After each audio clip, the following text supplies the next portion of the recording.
rain lashed against the windows. Wind howled like a beast. Thunder rattled the old house, shaking its bones. Inside, two figures huddled, their faces illuminated by the flickering light of a television screen. They were not watching a program, not anymore. The screen displayed only static, a chaotic dance of white noise, but they watched it with a mixture of fascination and dread. Earlier that evening, they had set up a camera, hoping to capture the strange occurrences plaguing their home. Now, as the storm raged outside, they watched the footage, their blood turning to ice. The storm outside seemed to mirror the terror unfolding on the screen. Each flash of lightning illuminated their faces, etched with growing horror. At first, it was just fleeting shapes in the static, shadows that seemed to writhe and twist, gone as quickly as they appeared. But as the night wore on, the shapes became more distinct. A face contorted in a silent scream, a hand reaching out from the darkness. Figures moving just beyond the edge of the camera's view. The couple watched, their breath catching in their throats. They had dismissed the previous occurrences as tricks of the light, figments of their imagination. But this was different. This was real. The rain continued to beat against the windows, a relentless rhythm that heightened their fear. Each gust of wind seemed to whisper threats, chilling them to the bone.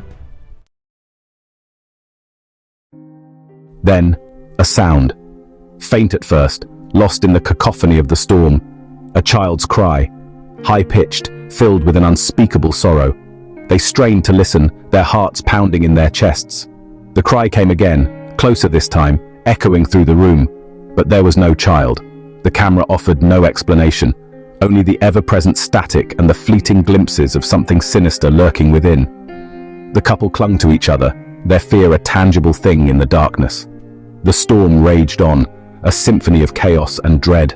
The rain, now a torrential downpour, seemed to amplify the horror, washing away any sense of security.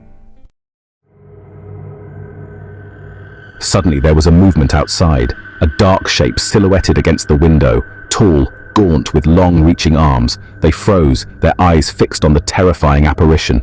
It pressed against the glass, its face a mask of malice, its eyes burning with an unholy light.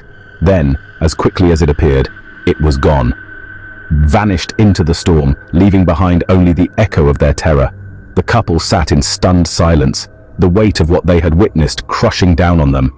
The camera continued to record, the static a constant reminder of the unseen horrors that surrounded them. The rest of the night passed in a blur of fear and paranoia. They rewound the tape, analyzing every frame, searching for answers in the grainy images. But the answers, if there were any, remained elusive. The shadows remained shadows, the figures indistinct, the cries unexplained. The storm finally subsided, leaving behind an eerie silence that was somehow more unsettling than the howling wind. The first rays of dawn crept through the curtains, casting long, menacing shadows across the room. Exhausted, terrified, they finally allowed themselves to sleep. But even in their dreams, the horrors of the night continued to haunt them. The camera remained, a silent sentinel in the corner of the room.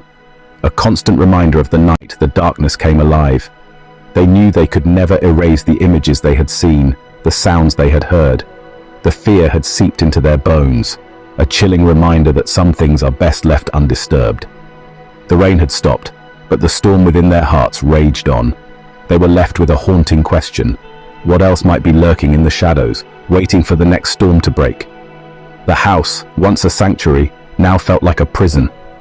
Every creak of the floorboards, every whisper of the wind sent shivers down their spines. They were no longer alone. They were haunted.